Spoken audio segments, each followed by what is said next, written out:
The fifth step in successful brazing is heating the joint and flowing the alloy.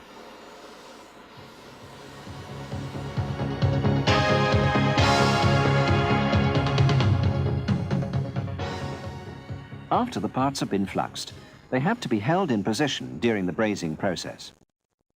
Lighter sections are not self-supporting and need extra weight, like this hold-down bar, to keep them in place. Some joints, such as tubular connections, do tend to be self-supporting.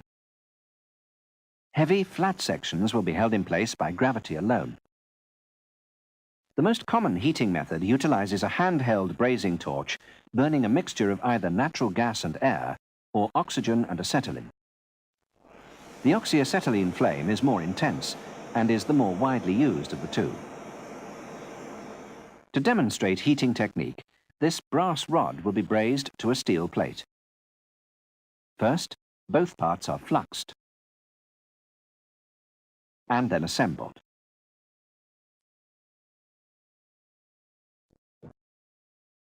The torch gas mixture is balanced to give a slightly reducing flame, rich in fuel gas. This is indicated by the broad feather on the blue inner cone of the flame. The whole assembly is then heated, concentrating on the brass rod because it's a good conductor and tends to dissipate heat rapidly.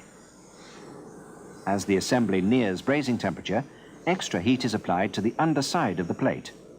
This is because molten alloy always flows towards the hottest part of the joint.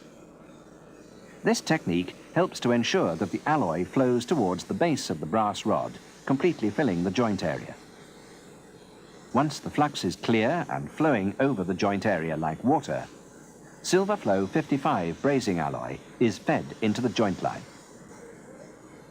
It's bad brazing practice to melt the alloy directly with the flame and may cause unsound joints. It can also increase health and safety problems by boiling volatile elements such as cadmium and zinc. The alloy is melted by heat from the components rather than direct heat from the torch flame. As it melts, it flows through the joint, completing the brazed assembly. Copper pipes and fittings, as used in plumbing, refrigerators and air conditioning units, are brazed using a similar heating technique. First, the tube is heated and expanded into the fitting. The whole assembly is then broadly heated.